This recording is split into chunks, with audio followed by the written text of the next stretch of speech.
Hello, everybody, and thank you for joining us. My name is John Elliott, and I'm here with Sue Allenby, and we're going to talk about her new book on Elias and the founding of Salisbury. Sue, perhaps we could start with you telling us something about why you wrote the book. What motivated you to produce it? Hello, John. Hello, everybody. It all began as an accident, really. I wrote the book in response to Novichok. I'd been researching Elias, who I found fascinating, but like everybody else, there's so little written material about him that you eventually come to the end, not only of the original sources, but also what everybody else has written. And I still found him fascinating. And I put it to one side. And then 2 years ago, the most terrible, at least at the time, it was the most terrible thing hit us in Salisbury. And I'm a cathedral guide, and I couldn't think what on earth we could do. The visitors stayed away. And then one morning, at about 3 o'clock, a voice in my head said, "You know that work you were doing on Elias? Why don't you turn it into a novel and give it to Salisbury for its 800th birthday? And then lots of people will come and buy it and read it, and we'll make some money for the cathedral." So I just said, just be quiet, I'm to go back to sleep. And in the morning, I thought about it. I can't do it. But then I thought, well, why not? I can't find this man in the written word, but if I could get inside his head, like you would in a novel, perhaps I'll discover all sorts of things about him. And that was how it all started. And why did you write about Elias? Because there are lots of characters associated with the creation of the cathedral, of which Elias is just one. So what was it special about him? When I came to Salisbury, only in 2015, when I was a child, I had visited just about every cathedral in the country. My mother conned me into thinking that that's what holidays were. So we started in Chichester, Canterbury, went up the east coast, right across the top, down, but never got to Salisbury because I had to go to university before then. And it was the one place that I wanted to come to, and I hadn't been, oddly. And I read history and medieval architecture, and I had a wonderful time at university. And if you fast forward many, many years, I found myself up on the Suffolk coast almost, and my children scattered across southern England, mainly in Wiltshire, Somerset, Sussex. And I thought, why can't I go and join them? And so I came down and I looked around and I thought, I can go to Salisbury now. And I came to Salisbury, and it was one peerless June morning in 2015. And I walked through St. Anne's Gate. And you know how you walk up there and you don't see the cathedral until you get to the end of that walk. And I just looked at it and I cried. And I thought, I've come home. I've never seen anything so beautiful in my whole life. And I remembered my student days, and I remembered particularly Professor Richard Vaughan, who was one of my tutors. His life's work was Matthew Paris. And I remembered Elias from that, not as an architect or anything like that, but because of his artistry and because of his craftsmanship. He was a shrine builder, tomb builder. And I could remember this, and I went into the cathedral. It just finished me off. And I walked around very, very slowly, and I came to Longspace's tomb, and I thought, oh gosh. And I walked on, and round the round the corner of that pillar, was a statue of Elias, little modern statue.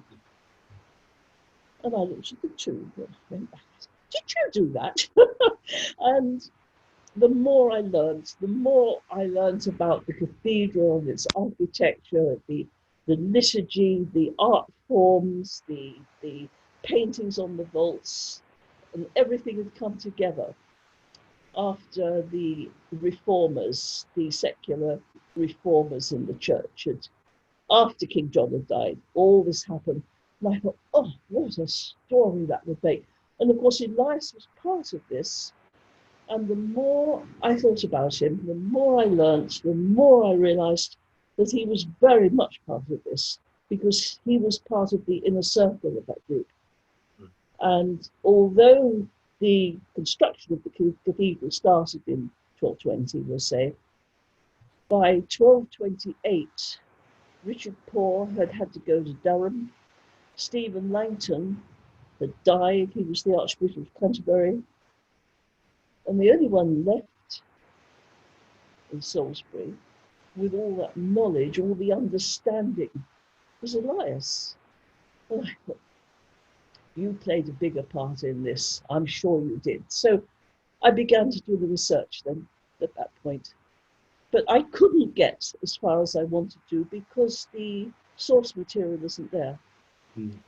And I knew about some of the other buildings he was associated with. I knew Wells, of course, and Temple Church, London, and I thought, gosh, he's left his mark everywhere. I knew Durham well enough. And then I began to read other things. I began to read the actor of Richard Poore, and I realized that the relationship between Elias and Richard Poore was very important and grew the whole time he was there. And I suppose I began to think in those terms. And that was why I chose Elias, because to me, he was the most interesting man that I'd come across. And I knew the 13th century pretty well. I mean, you have mentioned your university career, and independent of that, when we have been speaking, you've talked about your school career, and it's quite obvious you have a vast knowledge of the medieval period, and also a vast knowledge of language that applied at that time. Most people won't have any idea about any of that. No. Could you just give a sort of brief pen picture of your education and where you then went to research the material on Elias? Well, I was interested in language because I'd had a year kicking around at school after I'd finished my A-levels because I was too young to go to university. And I was lucky enough to have a teacher who taught me Old English and Middle English. And so I was fascinated with the whole idea of language and how English was evolving, because we're halfway here, halfway between the Norman Conquest and Chaucer. And I thought, well, I can't use the language forms, but if you can get inside someone's head, then you can speak in modern English. Sure you can. So that was why the novel is not written as some historical novels are. Okay. And how long did it take you to write the book? And do you have any particular working style? Do you get up early in the morning to work, or did you do it late at night? It took me a long time. It's hard to explain. I didn't start writing it for a long time. I thought about it for a very long time. And I thought about what I needed in the novel. Because I hadn't got the source material, I knew that I would have to use other people to work out who Elias was. So I would have to people this city, this wonderful place that was growing up after King John died. Must have seemed so hopeful, this new city in the valley. Not just the cathedral church, but the city as well. And I thought there's going to be so many people there, people who would know him. And I started to think about the construction of the novel. And I was setting myself limits here. And it was quite hard because I wanted to write it for everybody. For the people of Salisbury to feel proud of their city. I wanted to write it for the visitors who came here. And they're very different people, probably. They would be interested in architecture mainly, perhaps. So I would have to write a bit about architecture. For the people of Salisbury, they would be interested in how the city grew and was formed. So I had to write something about that. And then for the casual reader, they'd want a bit of froth on top and we'd have some fun. So I thought, well, I've got to make people laugh and cry. And I was setting myself all these boundaries, and I hadn't written a word at that point. So I worked out the construction of it, how I would do it, because I wanted people to see the city as it became in 1258 when the cathedral was consecrated. Now, Elias was long dead at that point.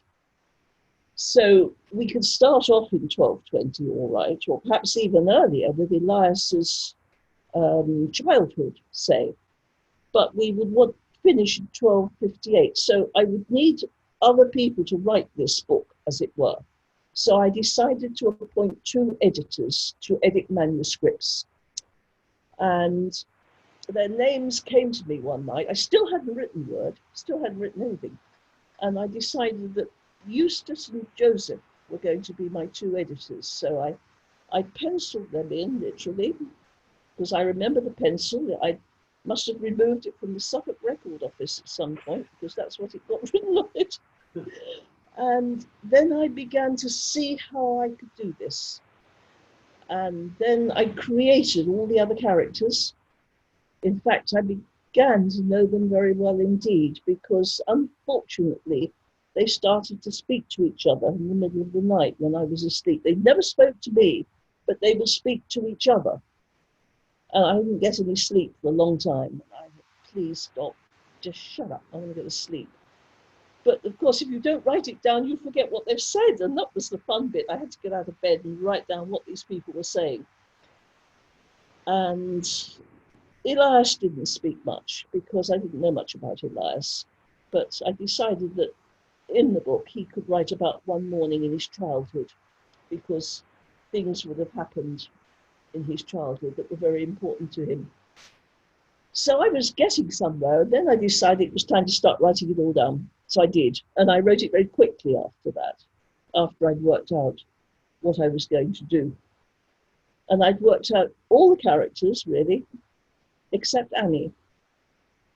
And Annie's my main narrator, as you know. And I decided to let Annie just evolve. I didn't want to define her. I didn't want to work her out in advance. I wanted her to react to all the things that happened to her in her life and see what happened at the end. So I can truthfully say that I didn't know how it would end at that point. Okay. And the editorials, which you've mentioned, they are absolutely key to the novel. They're like editorials, Eustace's editorials. Yeah, they're like 2 great pillars around which everything else is built. That must have caused a certain amount of restriction on how you wrote. Can you say anything about that, or did it all flow so easily that it wasn't a problem? I wrote the editorials last, definitely last. Because that was how it would have happened. Eustace and Joseph were thumbing through all these old manuscripts. And Elias had told Joseph that it was his job to structure the thing, but Eustace was going to write it down, because he'd worked out in advance how this was going to happen. And Eustace and Joseph only met in 1258. They didn't know each other. And Eustace appointed himself as editor-in-chief, and he wrote these little link bits to tell the reader what was happening and who he was and how far Joseph had come. He was even commenting on Joseph's clothes. I mean, Eustace was quite fun, actually. And I realized at the end, without the editorials, it would have been completely different. Yes, I would agree. I mean, you have told me separately about the lengths you went to try to give a current human representation to the characters that are in the book. And I think you ought to share that with people. I became so involved with these people because eventually I got so fed up with not having any sleep. I said, all right, then you write the story. I'm not going to do this. So I just wrote down what they told me at night, you see. And eventually I thought, well, I'm going to have to find these people in Salisbury because it's very important to me to know they're still here. So I used to go around the streets and parks and the shops, and I went around the market looking for these people I'd created. And I wasn't satisfied until I'd found them. And I did find them all eventually. I found Joseph at the organic stall in the market at 7 o'clock one Saturday morning. And I decided, it's Joseph, I know it is. And he had a very lopsided smile because he said good morning to me. So I wrote a lopsided smile onto Joseph at that point. And who else did I find? I found Eustace in Marks and Spencer's in the queue. There was long queues in Marks and Spencer's food department, so you can stare at people. And he had his back to me, and his wife was transacting the business at the till, and I dropped my keys in the hope he'd turn around because I'd only seen his back view, and he wouldn't turn around, and I coughed and he didn't turn around. So I had to steal his cheese at the end, so I could say, excuse me, sir, you seem to have forgotten your cheese. And then he just turned around, and it was Eustace. I knew it was going to be Eustace, except that he had an awful lot of freckles I didn't know about. And I wanted to say, I didn't know. No, I couldn't say anything. But I went home and I wrote a lot of freckles onto Eustace's face. And Eustace's wife, Meg. Now, Eustace's wife, Meg, I found.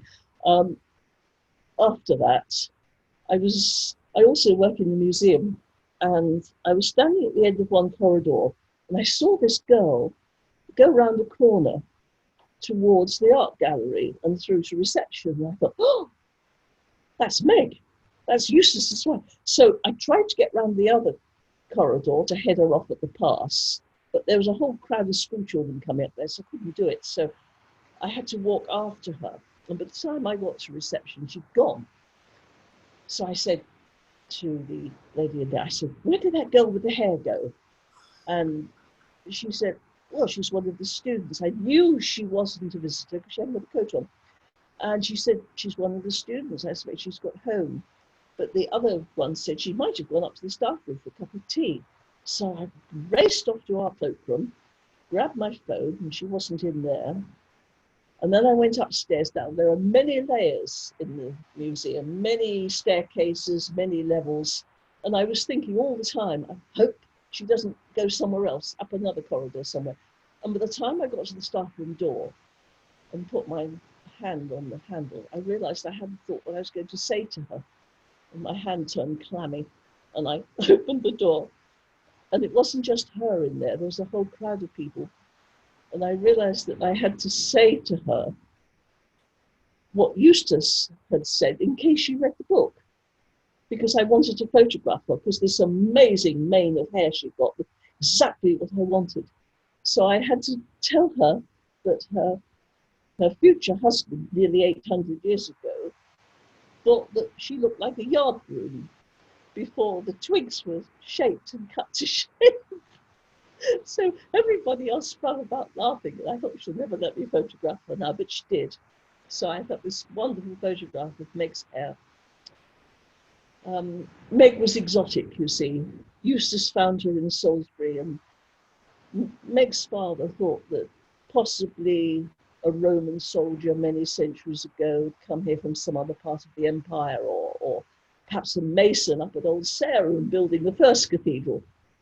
So Meg's exotic hair was the talk of Salisbury.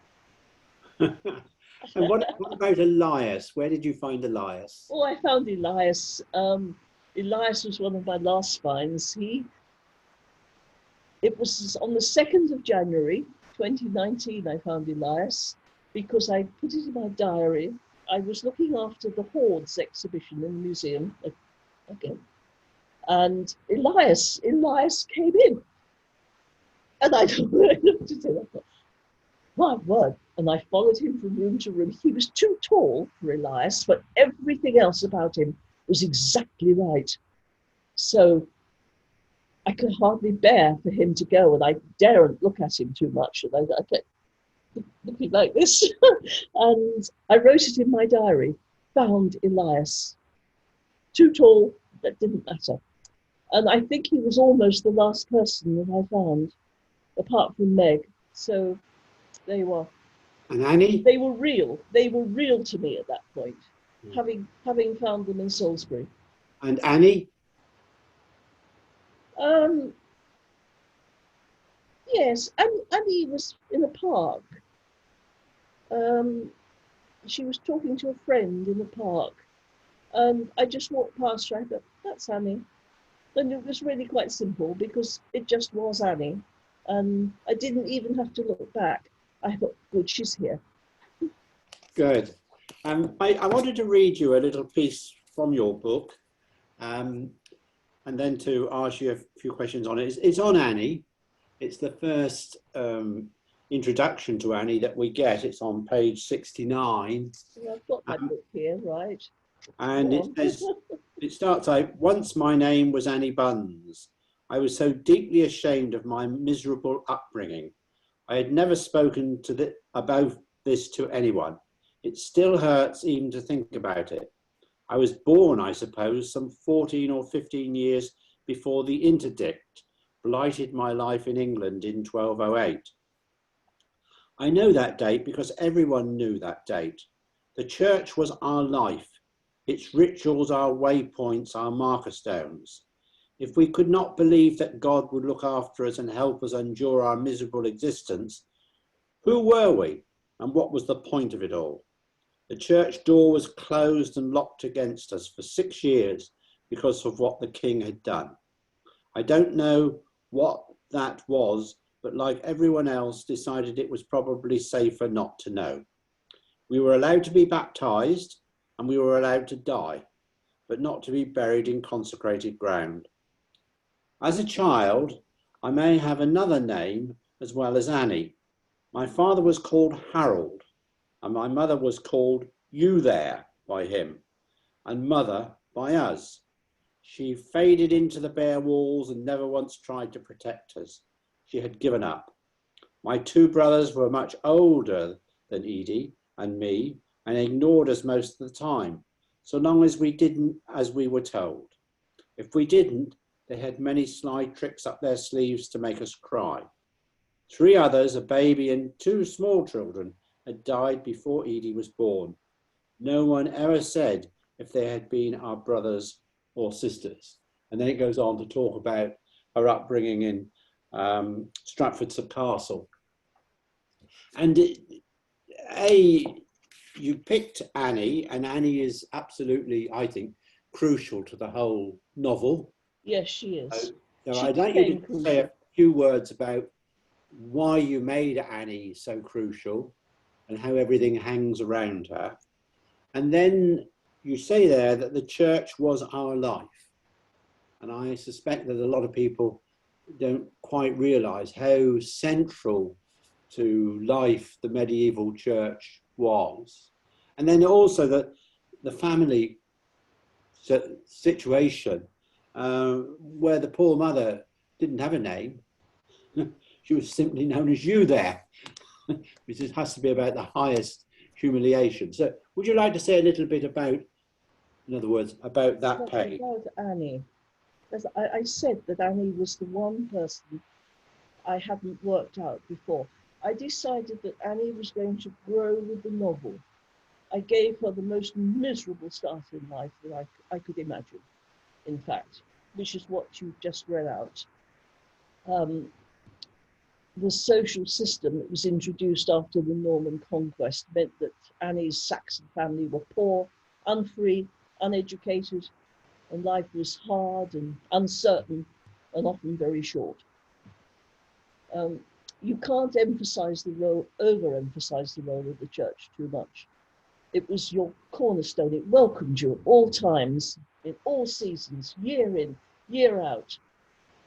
I mean, if you lived on church land, as Annie did, it controlled the lead courts that controlled you. It helped you in times of famine. It taught you right and wrong. And when the churches were closed, it was unthinkable. If the church was all you had, you were cast adrift. The church was your calendar. It was your time of day. It was the colour, the perfumes, the sounds. And in your drab existence, eternal life was your only hope, in fact. So Annie wouldn't have known why the church and the king were locked in argument. And she said it was better not to know. Nothing about rights and liberties. Annie wouldn't know because she hadn't got any of those. Women didn't have any of those. Rarely you would have had a surname at her level in society. Higher up the tree, you would have come from somewhere. Or if you were part of the gentry, you would probably have a coat of arms and a title. But Annie wouldn't have any of those things. And later on in the novel, when she's looking after her mother, when she's a widow, she realized she didn't know what her mother's name was. And she asked her older sister, Edie. And Edie didn't know either. And Edie was living up in Stratford still, and she went back and asked around. And the neighbours who had known her said, well, we don't know, we just call her mistress, you see. And Annie went into church and cried because this woman didn't have a name. And Annie couldn't imagine how awful that must be for her. What else would you like to know, John? Sorry. So that was the start in life that Annie had. Yes. And I let Annie grow out of that. She escaped from that life, but she pledged herself, married a complete idiot, a drunkard. But it was a way to get herself out of that life. And she worked very hard. And I knew that she was the thread throughout the book because she spent nearly 20 years in the city. So you have a picture of this wonderful place growing up around her and the excitement it caused everybody. And then when her husband eventually died and she was a widow herself, one of the people who had come to her market stall and who knew her very well and knew what a very kind woman and a very capable woman she was, recommended her to someone in the close, someone who was told, the dean had told him he was a bit forgetful, he ought to have a part-time housekeeper to look after him. So this woman said to Annie, I could have found you a job, just a part-time job. And Annie was thrilled, she thought that was wonderful. And she went off for what she thought was an interview in the close. And so I knew that Annie was going to be the thread, the connection between the city and the cathedral and life in the close, you see. I still didn't really know much more than that. I had planted one or two things early on in her life.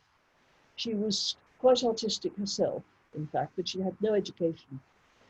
And she had painted the sign for their shop, baker's shop, in Fisherton Anger. And the man who'd given her the board to paint it on had commented on it and said how very good it was, and Annie was pleased enough with it. It was the sign of the thin bishop. It was the thin bishop because the shape of the board was very thin, so she drew and painted the thin bishop on this. And after they left Fisherton Anger and went to live in the new city, she took the sign with her because she'd gained quite a reputation for good bread and feeding the pilgrims who went to Winchester. So she took the sign with her and put it under her mattress, you see. But that was just a little vignette of Annie's artistic endeavour. And of course, the person she went to work for in the close was Elias, who was indeed very forgetful and very artistic. And it was the dean who said, you're going to have somebody to help look after you. So she had a new life She had a life living in the city anyway, which she kept up and told us about, and all the people she'd helped and all her friends in the city. But she also had her life in the close. And I hope to be able to draw the two together. Well, I think you did very successfully. Could you just say a little bit about how you managed to handle the differentiation between the history material, which is in the book, and the and the fiction material that's in the book? Because it's a very clever blend of the two. And I know when we were producing it, we did have quite a few discussions about how we tried to make it reasonably clear which was which. But it must have been quite a challenge to you. Yes. When I was writing the book, because of my training, I couldn't go against anything that was known. I had some terrible moments. I was talking about Solomon's famous herb garden in Norwich, which I knew about. But of course, at the time I was writing, I realized that Solomon's father, Jacob, was still alive. And I was having a lot of heartache thinking, would it have been known as Jacob's herb garden? But it never was. It was a very famous herb garden. It was Solomon the apothecary's herb garden. And then I found out the name of Solomon's wife, and I didn't know how they pronounced it, but written down, it was Maggot. And I thought, no, nobody's going to wear that one. So I thought, oh, I'm going to have to change this. It was Solomon's herb garden, and I made his wife Rachel. So that was one instance when I wasn't faithful to truth, if you like. But I certainly always tried to be.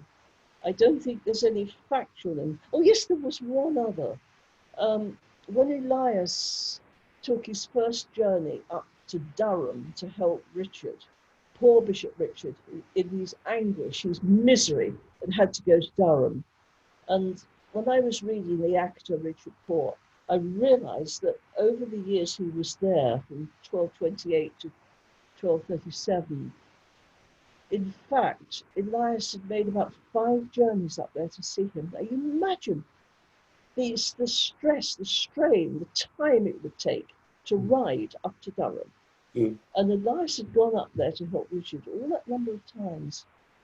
And I'd read somewhere that it was assumed that the first time he'd gone up there was to accompany him after he left Salisbury. And I was looking at the dates and I thought that can't be right, because Elias was, by that time, he was really part of Richard Poor's kitchen cabinet. He was so well trusted, so well liked. And he was appointed as one of the guardians of Salisbury Diocese. And until the election of the new bishop, and he had the right of proxy voting, and I thought he wouldn't have just left Salisbury. He couldn't have done that, because suppose he'd been away when the election was held, because there wasn't that long a time between the two. So I looked at the next time he went up there, and he was up there with Jocelyn, his friend Jocelyn, Richard's friend. These were all reformers, you see, these secular clergy. And he was up there with Jocelyn the next year.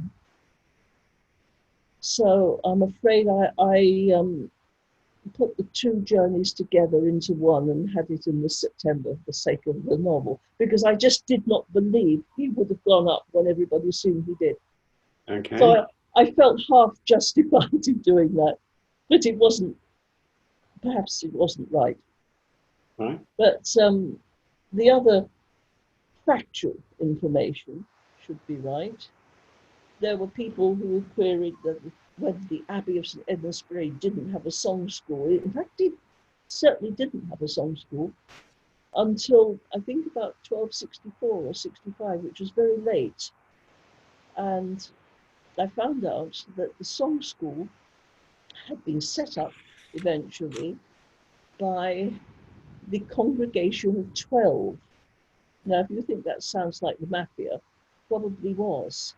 because when King Canute came to Bury, when he was King of England, he came to Bury to atone for the sins of his countrymen who had killed King Edmund, made him a martyr.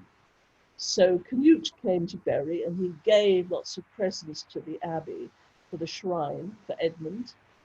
And it was he who set up this congregation of 12, sort of true and honest burghers, probably from the town. And they probably showed their muscle quite a bit over the centuries. And it was they who set up the song school. So Joseph, our editor, and his friend Will, who taught song at the school Joseph taught at, which was the grammar school, and little Will, the little cherubic sort of man, was always nagging the abbot to set up a song school, but he hadn't done. So that was actually true. I don't know, John. Okay, that's fine. Else?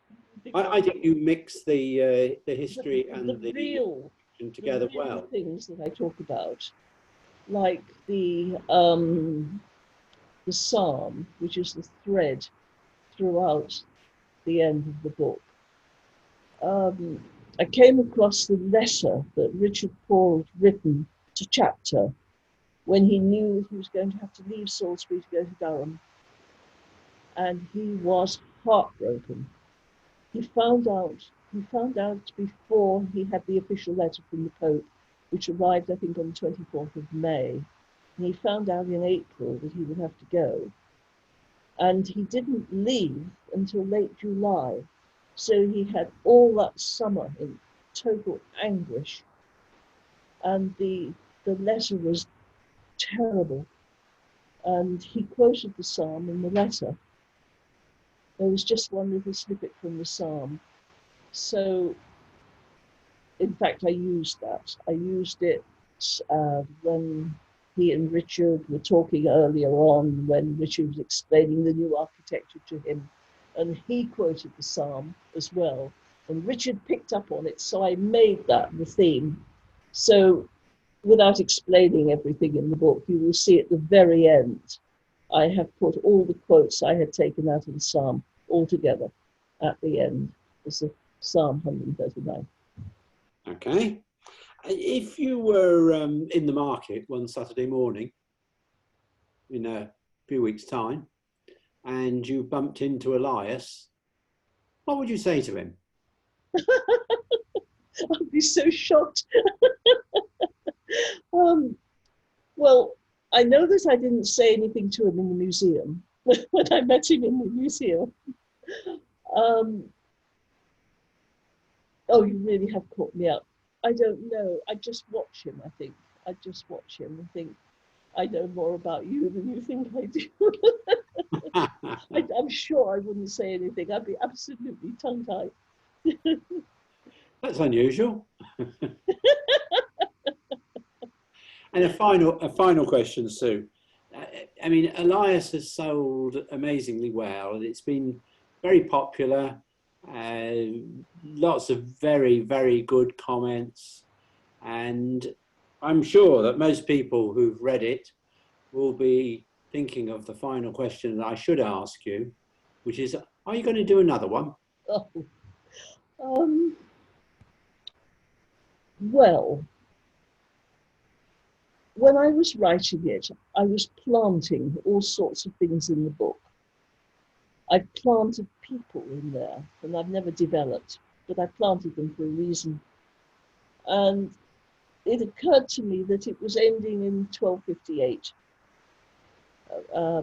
That was quite a year, really. It was the Oxford Parliament. Simon de Montfort was around.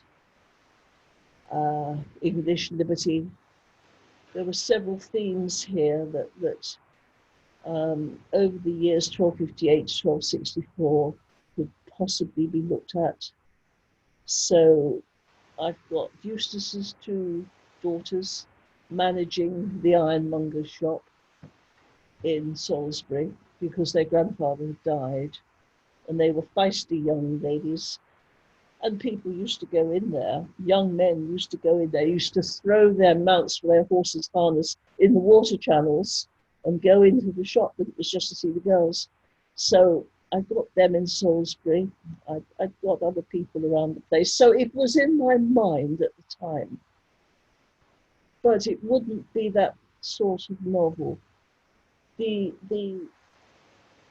I wanted people to have this as a souvenir of the 800th anniversary, really. Not only in Salisbury, but also to take away. And if I wrote about Simon de Montfort, although I might use some of the people I've found, I don't know, to be honest. It would be different. It wouldn't have the same impetus. And I probably wouldn't feel it quite like I felt this novel.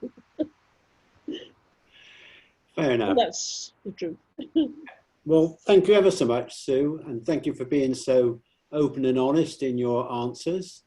And thank you for everybody who's logged in and watched us, because without you, it would have all been... John, you were a brilliant publisher. You helped me so much. I ought to tell people that you are a publisher of serious books, of architecture and history, and you'd never published a novel before, but then I'd never written a novel before. So when I came to see you, I just don't know. I don't know what to say, and I'm so grateful. Thank you. That's more than welcome. I had never published a novel before. Perhaps it was your charm, or perhaps it was the fact it was all donated to Salisbury and was an attempt to get past the Russian experience. But I'm very glad that we did it. It brought enormous joy and pleasure, and watching it selling, you're never going to make a lot of money out of these sorts of books, but watching it selling. It all goes to Salisbury. I think it was nicely produced. The printer did an excellent job. So it's something that you can go to bed in the night and think, yeah, I'm quite proud of that. So it was a superb experience, but without you, it would never have been possible. So thank you, Sue. And thank you, everybody, for watching and listening. And hopefully we'll see everybody again soon when life returns to something nearer to normal. Okay, thanks. Bye-bye. Hello, welcome back. I'm Amanda Bruce, the assistant producer for Wiltshire Creative. We hope you enjoyed that discussion between Sue and John as much as we did. It was absolutely fascinating. We're now going to take some questions that have been submitted by members of the general public for Sue and do a Q&A. So, Sue, hello. Hello, Amanda. Hi.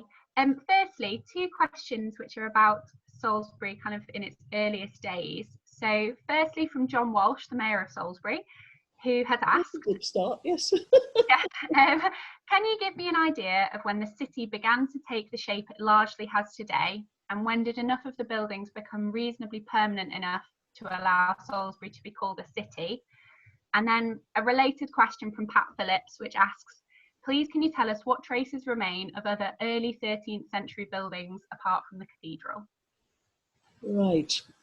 Well, let's have a look at Salisbury right from the beginning, because it's the town planning that has endured for these 800 years. So have a look on the screen and you will see the site, and immediately you know where you are. All that water, and it was very wet ground. So you need good drainage, good deep drainage in the right places. So you click again, there's the right drainage in deep water channels, right round the close and right along Town Ditch. Then you've got an inspired scheme that was practiced nowhere else. Sluice gates were put in, and fresh water channels ran in these shallow channels through the streets as far as the gradient would allow. So the streets followed the water, really. And as I said, this idea was found nowhere else. Salisbury was so new and so amazing. You have lovely wide streets. You've got that fabulous market square. The proportions are exactly right. And just look at that map, where you've got all the places that Annie Bunns knew. And if you say that that is 1250, it's immediately recognisable. it has a cathedral, so you can call it a city. It isn't anything really to do with the permanence of anything, except the cathedral is there, except the plan is there. And for the housing in the city itself, all the plots in the Chequers, which is the commercial living area, were all marked out.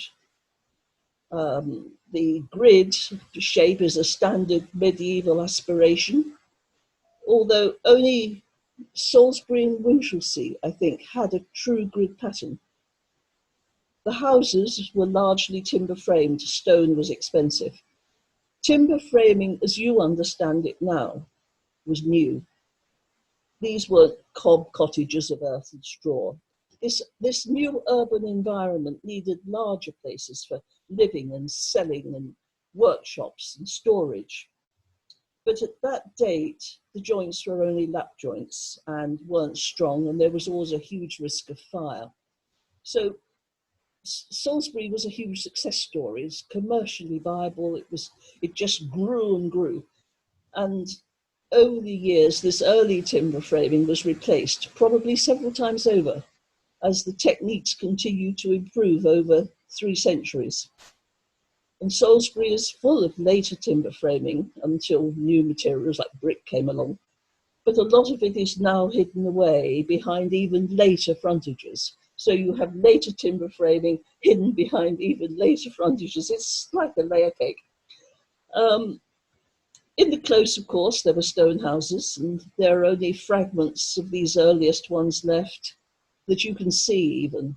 But the exciting thing is that Elias's house, Leadenhall, you can see just in the close. If you go down to Leadenhall today and peer through the gates, as you look at it, on the very far left, sticking up through the summer foliage, I know this because I went down there the other day to check, you can just see one very small part of Elias's original house.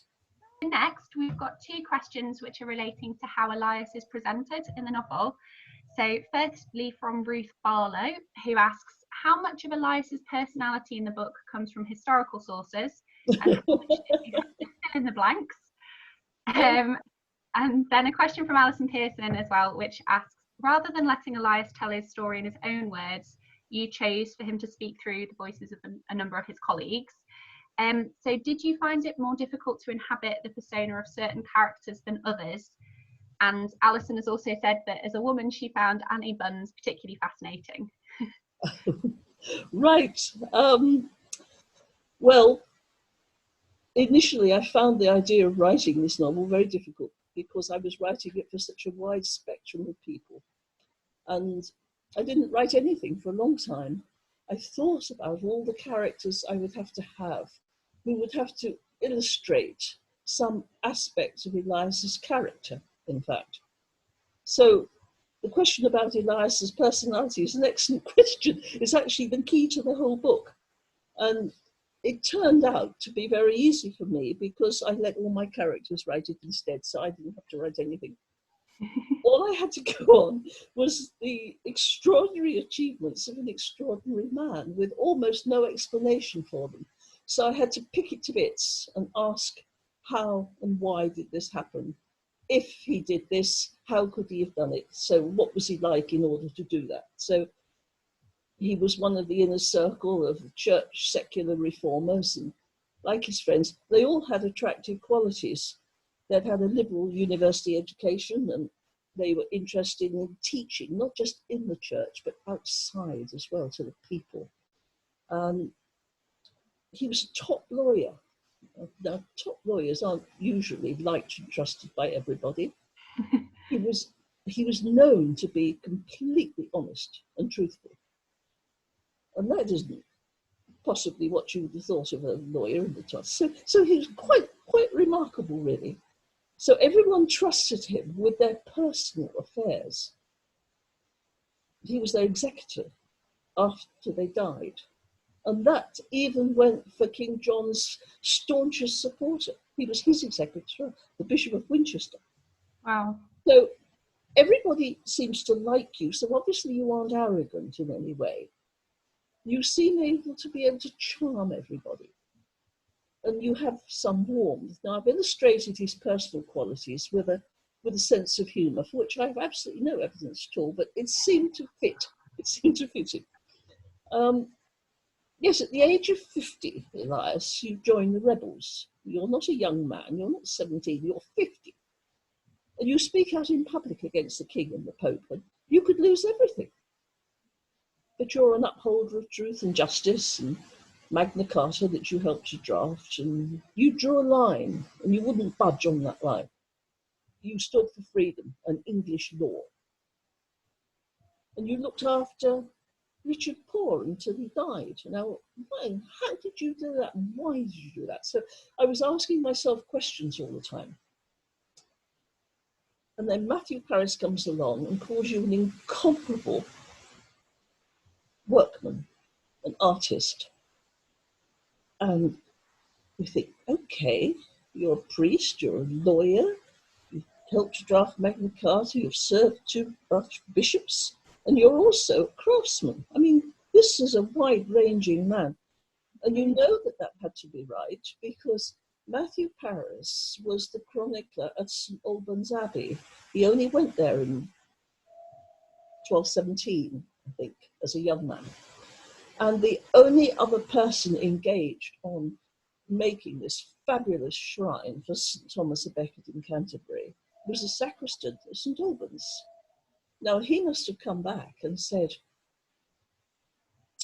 that Elias, he didn't say, he's such a project manager, he managed to make everything easy for me. He came back and he said, oh, he's some guy, that Elias, because he was making this shrine as well. And it must have been him who told Matthew Paris at the time what a fabulous craftsman he was. So Walter was from Colchester, and he was right up there at the top of his game. Everybody knew of him as famous goldsmith and jeweller and maker of shrines. So although Matthew Paris himself was a terrible old gossip, and he was really rather like a tabloid journalist. I mean, he wasn't always accurate or anything like that, but you knew that this had to be right. So we've got Elias with all these skills. So where did he come from? He came from the Fens. I thought, the Fens, drainage. Oh yes. And that was when I really started to get interested in the story. He was an architectural visionary, and he was in this secular church reformers inner circle. And he was the only one in that inner circle who was interested in architecture. And he was a royal clerk, like his friends, Jocelyn and Hugh. So what did these reformers stand for? They were taking the church and its learning to the people. They were teaching and using the English language. Now, this wasn't just an English thing, it was European-wide, but really, Archbishop Stephen Langton was the only one who embraced the whole idea of reform wholeheartedly, and especially in England. They saw liturgy and art and architecture as a fusion, and this was new.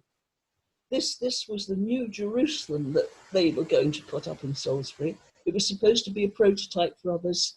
Unfortunately, things intervened like war and politics and popes and kings. And Elias was its interpreter. So that's what I've got on Elias, really. So I started to look at the narrators I've got. And I thought, well, each of them has to see at least one aspect of Elias through their character. So I was looking really at his teaching. So Joseph taught English as well as Latin, his charm, his honesty. And he must have had a conscience to do what he did. And I wondered whether his conscience troubled him all his life. So that was when I brought in his sister, Elfrida. Now, she was difficult, Elfrida. She was the only one that I found hard to write because I sympathized with her totally, but she was very scratchy. She knew Elias well because she grew up with him. So were people jealous of Elias? Well, could Elfrida have been? Yes, indeed, she could have been jealous of Elias. So I was writing her in my head all the time, even though I hadn't introduced her until quite late in the book. She was his counterfoil, really, and she was on my mind. And now I'll come to Annie, because there was this question, especially on Annie, and most people seem to like Annie. Yes, absolutely. Annie was the only character I didn't plan. I made her, I let her write herself because I wanted Annie to evolve, just like a person would. I gave her, the only thing I gave her was a really miserable childhood, really, really dreadful. And then I married her off to someone who was a drunkard and lazy. And then I thought, okay, Annie, now what are you going to do? And I really did let her write that herself. And it wasn't only till halfway through that I realized that Annie, this was just before she met Elias, she'd also had to draw a line. Elias had drawn a line on Magna Carta and said, no, no more. Annie had to draw a line. Her landlord, known as Loud Sweating Gerald, was after her young charge, and Annie drew that line and said no. And she risked losing her house, everything. And I thought, so Annie has drawn a line. How very interesting. So perhaps Annie and Elias are quite alike. And I started to get excited about this. So I let that evolve. The whole thing evolved until we almost reach the end when Annie is taken into the church. Elias takes her into the church. And there's a very revealing scene there on her artistic appreciation. Mm-hmm. Now, I knew at the very end, the very, very end would be the very first piece Elias had written back in 1181, because we never heard that, and probably a lot of people have forgotten about it. So that would be at the very end. So I had Annie in the church, and then she came out, and I knew that piece would be there. And it suddenly came to me what the real ending would be. And I don't think I knew until that moment. And I was crying as I wrote it. So there you are. That's how Elias's character evolved. That's lovely. And that's how Annie evolved as well. That's about all I can say, because there wasn't much until I unpicked him. I actually had to unpick his life and say, okay, you did this, so how and why did you do it? Absolutely. And I think it's amazing that blending of kind of obviously huge amounts of research and historical knowledge, then blended with, you know, crafting the storytelling into fully formed kind of... Well, I love doing research. Yeah. It's fascinating. And to get all the little details right and to write the story round the details you know. Absolutely. Well, the last two questions we've got actually are to do with the scope of the research that you did for the novel.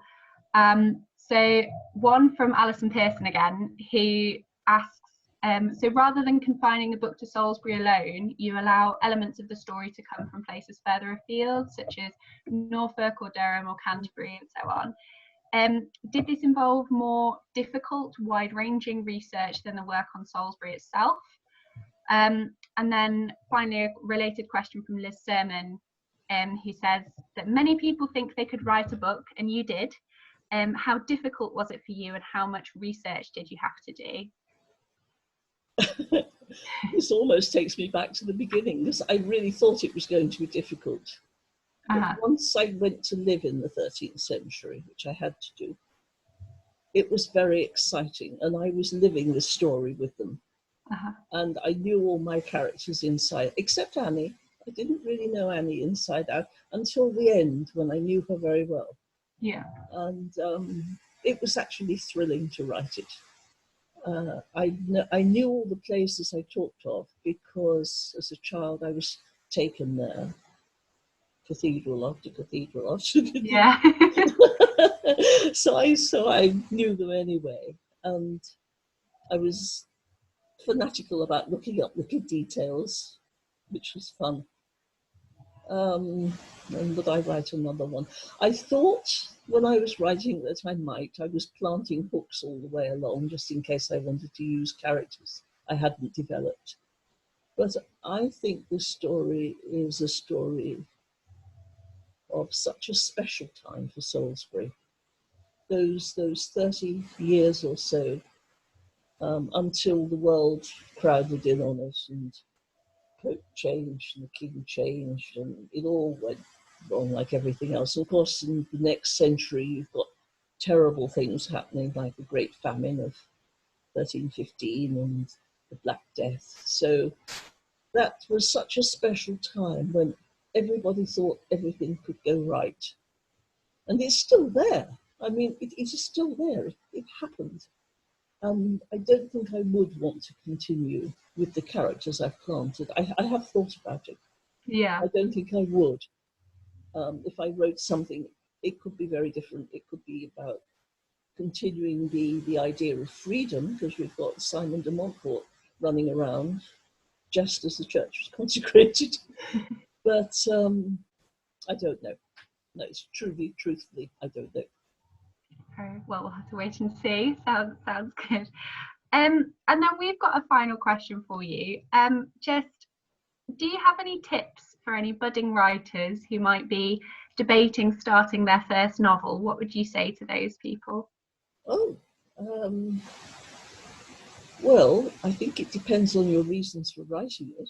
I'm sure it does. For me, I just wanted to do something with this amazing man. And then I saw that if I wrote a novel, I could give it to Salisbury after Novichok, which was horrible. And because I love the period, I immersed myself in it. So I think you have to have enthusiasm for what you're doing. For whatever reason, whatever sort of novel you're writing, you have to go and live it yourself. Absolutely. That's very good advice. Thank you. Well, thank you so much, Sue. That's been absolutely fascinating. You are a font of knowledge, and I could listen to you talk for ages. But thank you so much. And thank you to all our viewers for watching. We hope you've enjoyed it, and take care. Well, thank you. Thank you. Bye-bye.